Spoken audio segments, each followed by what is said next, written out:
అందరికీ నమస్తే. చూడండి, ఈ రోజుల్లో ఆడపిల్లలపై జరుగుతున్న ఘోరాలకు సంబంధించిన ఈ పాట ఈ మధ్య కోల్కతాలో జరిగింది. ఎంత దారుణమైన విషయం అంటే మరి దాన్ని నిగ్గు తేల్చని ఈ సమాజం పట్ల స్త్రీ ఎంత బాధపడుతుందంటే ఆ బాధల నుంచి పుట్టిన పాట ఇది. కాబట్టి ప్రతి ఒక్కరూ ఈ పాటలోని అర్థాన్ని గ్రహించి వీడియోని పూర్తిగా చూసి నచ్చితే సబ్స్క్రైబ్ చేయండి. ఎందుకంటే పాట పాడే ముందు చెప్పే మాటల్ని మనం జాగ్రత్తగా పరిశీలించాలి. నేడు ఒక ఆడపిల్ల స్వేచ్ఛగా తిరగాలంటేనే ఎంతో భయాందోళనకు గురవుతున్నారు. మరి ఇది ఎందుకు అలా జరుగుతుంది? వీళ్లకు సరైన చట్టం ఒకటి లేదా? మరి ఎందుకని చట్టాలు ఇట్లాంటి నేరాలు ఘోరాలు చేసే కీచకుల్ని ఎందుకని వదిలిపెడుతుంది? మరి ఎంతటి పాపమో ఎంతటి దారుణమో ఒక్కసారి ఆలోచించండి. ఎందుకంటే ప్రతి ఒక్కరికి సోదరులు సోదరుమణులు ఉన్నారు. మన అక్క చెల్లెలు లాంటి వాళ్ళే అనుకోవాలి ప్రతి ఒక్కళ్ళు. మరి వాళ్ళు కనుక లేకపోతే అసలు మనమంటూ ఉన్నామా ముందు అనే ప్రశ్న ఒకటి వేసుకోవాలి. ఇటువంటి దారుణాలు మన సమాజంలో చాలా చోట్ల జరుగుతున్నా అయినా ఇంకా జరుగుతూనే ఉన్నాయి.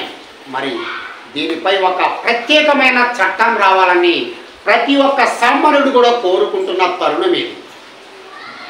ఒక స్త్రీ తన గర్భంలో ఉన్న పిండం కూడా దడుచుకునేంత స్థాయిలో ఇటువంటి సంఘటనలు వార్తలు వింటుంటే ఎవరికైనా సరే భయం అనేది ఏర్పడుతుంది. మరి ఆ స్త్రీ తను జన్మనిచ్చే బిడ్డ ఆడదైతే వద్దు భగవంతుడా ఆమెను పురిటిలోనే చంపేయని ప్రాధేయపడుతూ పాడిన పాట ఇది. సహజంగా ఒక ఆడపిల్ల పాడుతుందని అనుకోండి. ఈ పాటను పాడి మీకు వినిపిస్తున్నాను. ఇటువంటి సంఘటన చూసిన తర్వాత నా కలం నుంచి పుట్టిన పాట ఇది. కాబట్టి పూర్తి పాటను వినండి. మీ యొక్క అభిప్రాయాల్ని కామెంట్ రూపంలో తెలియండి. ఎవరు దయచేసి వీడియోని స్వైప్ చేయకుండా చూడండి. చాలా చక్కటి పాట, ఆలోచనను కలిగించే పాట. కాబట్టి మీ అందరి కోసం ఈ పాటను పాడి వినిపిస్తున్నాను. దయచేసి ఈ ఛానల్ని ప్రతి ఒక్కరూ సబ్స్క్రైబ్ చేయండి. సబ్స్క్రైబ్ చేసిన వాళ్ళు మీ మిత్రులకు షేర్ చేయండి. అలాగే మీరందరూ నా ఛానల్ని ప్రోత్సహిస్తారని ప్రత్యేకంగా మీ అందరికీ నేను మనవి చేసుకుంటూ ఈ పాట పాడబోతున్నాను. జాలి చూపు దేవుడా ఆడ జన్మనివ్వబోకు, జాలి చూపు దేవుడా ఆడ జన్మనివ్వబోకు, ఆడ జన్మే ఇస్తనంటే పురిటిలోనే చంపివేయు, ఆడ జన్మే ఇస్తనంటే పురిటిలోనే చంపివేయు, మదమెక్కిన మృగాలకు ఆహారము ఇవ్వలేను, నీచమైన కీచకుల నడుమనే పెంచలేను, జాలి చూపు దేవుడా ఆడ జన్మనివ్వబోకు. ఆడపిల్ల ఆడపిల్ల ఆట బొమ్మ కాదని పాడు చేయ బుద్ధితోటి ఆటలాడవద్దని, ఆడపిల్ల ఆడపిల్ల ఆట బొమ్మ కాదని పాడు చేయ బుద్ధితోటి ఆటలాడవద్దని, చొరవ చూపి నీచులకు మీరైనా తెలుపుడి, ఆడ జన్మ లేకుంటే మగ బ్రతుకే లేదని, రోజుకొక్క ఘోరమైన వార్తనే వింటుంటే, రోజుకొక్క ఘోరమైన వార్తనే వింటుంటే, తల్లి గర్భమందు పురుడు పోసుకున్న పాప జడిసే, జాలి చూపు దేవుడా ఆడ జన్మనివ్వబోకు,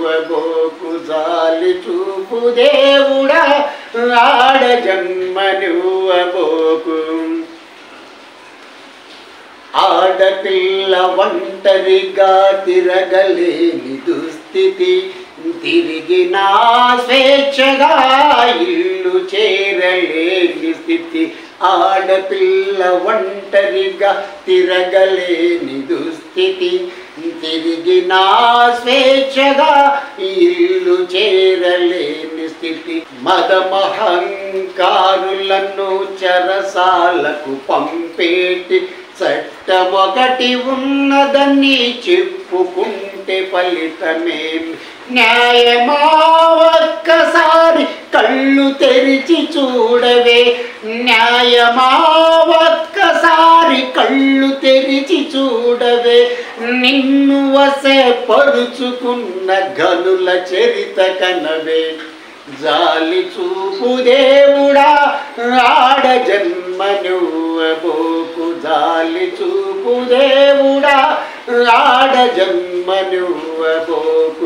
ఆడ జన్మే ఇస్తానంటే పురిటిలోనే చంపివేయు, ఆడ జన్మే ఇస్తానంటే పురిటిలోనే చంపివేయు. మదమెక్కిన మృగాలకు ఆహారము ఇవ్వలేను, నీచమైన కీచకుల నడుమనే పెంచలేను. జాలి చూపు దేవుడా ఆడ జన్మనువ్వబోకు. ఇదండి పాట. ఈ పాట ఒక్కసారి విన్న తర్వాత నిజంగా ప్రతి ఒక్కరికి జాలి కలుగుతుంది. మరి ఒక తల్లి తన జన్మనిచ్చే బిడ్డ ఆడదైతే ఎంత భయాందోళనకు గురవుతుందో ఒక్కసారి సమాజం ఆలోచించాలి. ఆ ఆడ బ్రతికే లేకపోతే మగ జన్మ లేదనేది నీతిని గ్రహించాలి. ప్రతి ఒక్కడు ఆడపిల్లల పట్ల ఒక ఆప్యాయత అభిమానంతో ఉండి సోదర భావాన్ని కలిగి ఉండటం చాలా మంచిది. మరి ఇలాంటి సంఘటనలు ప్రతి చోట జరుగుతూ ఉన్నప్పుడు రాను కాలంలో ఆడపిల్లల శాతం తగ్గిపోతుంది.